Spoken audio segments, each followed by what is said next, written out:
ನಮಸ್ಕಾರ ಕರ್ನಾಟಕದ ಪೊಲೀಸರು, ಬೆಂಗಳೂರು ಪೊಲೀಸರು ಮತ್ತೆ ಸುದ್ದಿಲಿದ್ದಾರೆ.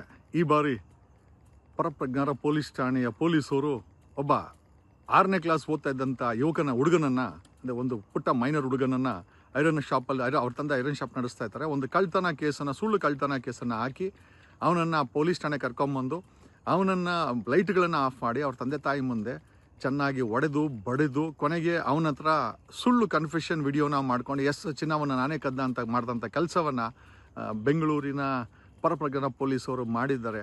ಅಂದರೆ ಈ ಪೊಲೀಸವರ ಈ ಉಚ್ಚಾಟ ನಿಜವಾಗ್ಲೂ ನಿಲ್ಲುವ ರೀತಿಯಲ್ಲಿ ಕಾಣ್ತಾ ಇಲ್ಲ.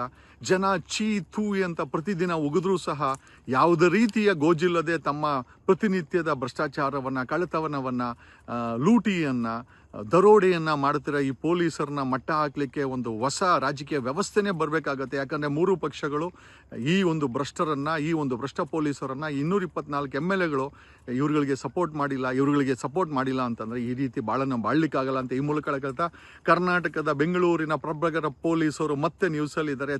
ಚೀ ಪೊಲೀಸರೇ, ನಿಮಗೆ ನಾಚಿಕೆ, ಮಾನ, ಮರ್ಯಾದೆ ಏನೂ ಇಲ್ಲ ಅಂತ ಹೇಳ್ತಾ ಮಕ್ಕಳನ್ನು ಅರೆಸ್ಟ್ ಮಾಡಬೇಕಾದ್ರೆ ಮಕ್ಕಳ ಆಯೋಗ ಇದೆ, ಮಕ್ಕಳ ಕಮಿಷನ್ ಇದೆ.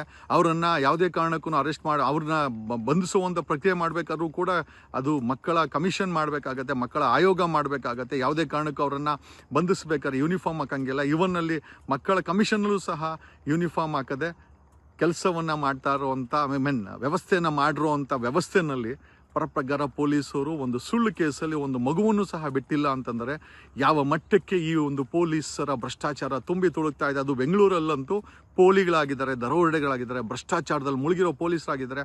ಈಗ ಸುದ್ದಿಲಿರೋದು ಪರಪ್ರಜ್ಞಾನ ಪೊಲೀಸರು. ಅದು ಯಾರನ್ನ, ಒಂದು ಮಗುವನ್ನು, ಒಂದು 14 ವರ್ಷದ ಹುಡುಗನನ್ನು ಬಂಧಿಸಿ ಸುಳ್ಳು ಕೇಸನ್ನು ಹಾಕಿ ನೀವೇ ಕಳ್ಳರು, ನೀವೇ ದರೋಡೆಕೋರರು ಮಾಡ್ತಾರೆ ಕೆಲಸ ಏನರಪ್ಪ ನೀವು. ಧನ್ಯವಾದಗಳು. ನಾನು ನಿಮ್ಮ advocate Jagadish from true life news channel.